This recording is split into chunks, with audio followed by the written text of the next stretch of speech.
In this video, I'm going to show you how to factory reset Windows 10.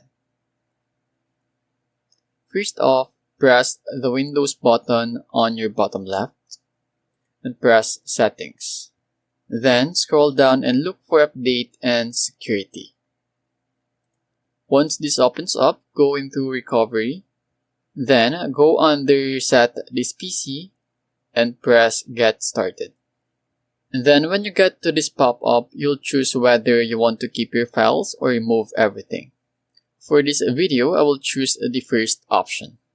Then you will need to choose how you want to reinstall Windows. I'll go with the local reinstall. Then press the next button. And once you're here, press the reset button and this will start the process, which might take a while.